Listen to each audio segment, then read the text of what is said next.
Živjo, prijatelj, prijateljica, kolega, kolegica, kako si kaj v izolaciji? Najbrž imaš različne stvari, da ti pomagajo, da lažje preživiš. Glasbeniki imajo zate koncerte iz balkonov in tako naprej.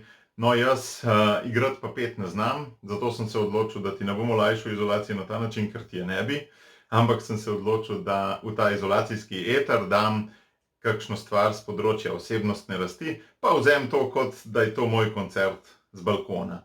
Ni samo moj, ni samo od mene. V zadnjem času sem govoril z veliko ljudmi po telefonu in mogoče se bo marsikdo s svojim delčkom tudi prepoznal v tem. Zdaj razmišljam tako, da se naš planet na nek način resetira. Vse je v mirovanju, nič se ne da zdajle kaj dosti delati. In kadar se računalniki resetira, kaj se v resnici zgodi, ne? Kakšna stvar se zgubi, veliko časa gre. Najhujše pa takrat, kadar ti napiše, sistem se posodablja, 2% sem že naredil, ne. Tist pa čaka, ne. Včasih glih takrat, kadar imam kakšen PowerPoint za predstaviti, se to zgodi in takrat pa ne moreš ubežati in ničesar ne moreš narediti, ampak moraš lepo počakati 5-10 minut, da se tisti sistem posodobi. No, tokrat gre pa za eno mega posodobitev, ki traja že kar nekaj dni in najbrž še nekaj dni bo trajala. In potem se bojo Windowsi naložili čist na nov. Eni programi več ne bojo delali, uporabniško okolje bo čist drugačno, mogoče se marsikdo ne bo znašel več v tem novem uporabniškem okolju, njegov najljubši program ne bo delal in tako naprej, ne. Imamo dva tipa ljudi, ko govorimo o teh posodobitvah, ne. Eni čakajo, sedijo zraven računalnika, vsi obupani, kdaj bo že te procenti prišli do stotke, ne. Drugi pa rečejo, ja, nič, grem jaz vmes kaj izkoristiti čas, pa posodo pomiti, pa stanovanje posesati, pa tako naprej, nekaj pač naredijo, nekaj koristnega, ne. Obema tema dvema tipoma ljudi je skupno to, da pač med to posodobitvijo čakajo in zabijajo čas, eni ga pač zabijajo malo bolj učinkovito, eni pa malo manj učinkovito. Jaz bi te pa opozoril rad še na tretji tip ljudi. To so pa tisti ljudje, ki v bistvu vejo, koliko časa bo posodobitev trajala, ki so se pred tem že malo pozanimali in celo to so se pozanimali tudi, koliko časa ne bojo mogli delati na računalniku in so se mogoče tudi že pozanimali, kakšna je naslednja verzija operacijskega sistema, kateri programi jim ne bojo delali in tako naprej. To so na nek način ljudje, ki so dovolj drzni, da si upajo majčkeno predvidevati in napovedovati prihodnost. Jaz vem, predvidevanje in napovedovanje prihodnosti je taka težka stvar, kočljiva, noben je ne ve v resnici, ni v naših rokah, res je to, ampak rad bi vam spregovoril o ljudeh, ki so dovolj drzni, da če tudi lahko zgrešijo, si upajo nek scenarij predvideti. Kakšen bo recimo scenarij te izolacije? Ne vem, a bo še 2 meseca, pa potem ena velika recesija, ali bo v parih dnevih konc, ali kaj bo, a znate kaj predvidevati, ne? Kakšen tip si v bistvu ti, ne? A si ki v tej izolaciji samo čaka, da bo urica prišla do stotke, ali si ki reče, daj bom pa jaz zdajle kaj koristnega naredil, ker itak ne morem drugega, ali si ta tretji tip, ki razmišlja o tem, kako bo svet izgledal po tem. Namreč pri tem tretjem tipu ni samo to, da razmišljajo o neki prihodnosti, ki je dana od zunaj, ampak je pri tem pomemben, pri teh ljudeh, ki razmišljajo o prihodnosti, pomemben tudi sedanji odziv, njihov sedanji odziv na prihodnost.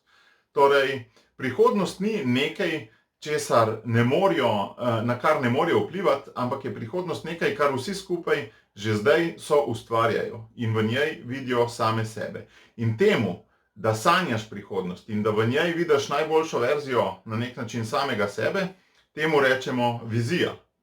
Vizijo delajo različna podjetja, vizijo delajo različne nevladne organizacije, vizijo delajo države in prav je, da imaš tudi ti svojo vizijo. In ta vizija, mislim, da ti bo pomagala dvigniti svoj čas v izolaciji na nekoliko višjo raven. Namreč moje glavno sporočilo danes bi bilo, da najverjetneje se boš uštela. Nihče ne ve, kaj bo s prihodnostjo. Ampak da imej vizijo za čez pol leta naprej. Tisti, ki ste skavti, poznate geslo od ustanovitelja skavtov Baden-Powella, glej daleč, in ko misliš, da že gledaš daleč, glej še dlje. Jaz bi ti pa danes rekel, glej daleč, čeprav je megla. Megla je, res je, ne vidimo prav dosti naprej, ampak vseeno poskušajmo gledati daleč. In jaz vam danes zate en miselni izziv pripravljen, to bojo 3 vprašanja, če te slučajno zamika, pa jih poskuši resati, si zapisati in jih morda večkrat pogledati, čez kakšen dan, čez kakšen teden, čez 2 tedna in na nek način reflektirati to, kaj si danes zapisal. 3 vprašanja. Prvo vprašanje. Katere bodo najbolj bistvene spremembe v prihodnosti čez pol leta? Torej, septembra 2020, jesen, v čem bo svet drugačen? Kaj bo drugače, kot je bilo na začetku marca? V čem bo ta svet drugačen? A znaš to predvidevati? Kako globoko znaš to predvidevati? Potem drugo vprašanje. Kaj bojo tisti ljudje, ki so tebi pomembni, ali je to tvoja družina, tvoji sodelavci, tvoje stranke, tvoji uporabniki, kakorkoli, kaj bojo tisti ljudje, ki so tebi pomembni, takrat najbolj potrebovali od tebe? Kaj bojo v teh spremenjenih razmerah tisti ljudje, ki so tebi pomembni, najbolj potrebovali od tebe? In pa tretje vprašanje, kakšen boš ti takrat, da boš na te njihove potrebe in tudi svoje potrebe kar najbolje odgovoril? Torej, kakšen želiš biti ti takrat, čez pol leta, septembra 2020, da boš na njihove potrebe in tudi na svoje potrebe, ker tudi sam sebi si pomemben, sama sebi si pomembna, kar najbolje odgovoril oziroma odgovorila. Odgovore si zapiši na list in s tem kar veliko tvegaš po svoje. Ampak naj te potolažem, imaš 2 možnosti. Ali zadaneš ali pa fališ. Če zadaneš, je fino, ker si malo šlogarja, poznaš prihodnost in se lahko na njo pripraviš in že zdaj lahko kaj narediš za to, da ti bo ta prihodnost bolj šlaufala. Če pa fališ, je pa to lahko ena zelo dobra učna izkušnja. Ko boš čez mesec, 2, 5 reflektirala nazaj, kaj sem pa jaz tukaj napisala, lahko se boš nasmejal, nasmejala, lahko boš začudena, ampak ugotoviš, kako si takrat mislil, kaj je bilo narobe, katere tvoje predvidevanja so bila napačna in se iz tega lahko kar veliko naučiš. Torej, menim, da nam to, da imamo neko vizijo za neko srednjeročno obdobje, recimo za čez pol leta, lahko v tej izolaciji zelo pomaga pri tem, da ne gledamo samo novice in filamo svoje možgane z nekimi stresnimi situacijami, ampak da usmerjamo svoj čas na ta način, da se že zdaj pripravljamo na to, kaj bo pol. Ali na poslovnem področju, ali na področju odnosov, ali na področju osebnostne rasti, ali kakorkoli. Sam tako to misel, da je prihodnost smiselno predvidevati in imeti neko vizijo osebno, živim že približno 20 let in na ta način upam, da to ni pretirano rečeno, se mi je zgodilo že kar par lepih stvari. Brez vizije se, pa še brez česa seveda, se ne bi zgodovila moja čudovita družina. Brez vizije bi bili najverjetneje še vedno v stanovanju, se ne bi lansko leto preselili v hišo, ki je pač, če ne drugega, kar velik finančni zalogaj bila. In brez vizije najbrž tudi ne bi bilo na tak način razvite socialne akademije, ki zdaj že 15 let upam v družbo daje vsaj kakšno dobro stvar.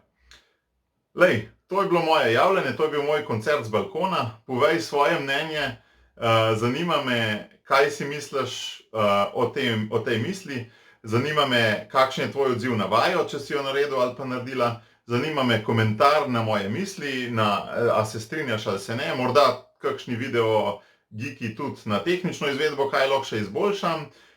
Piš mi na mail, Twitter, Facebook, YouTube in upam, če se čez par dni nabere kakšno število provokacij, vprašanj in odgovorov, zakaj pa ne, morda vidite drugi del mojega koncerta z balkona. Hvala lepa, dio!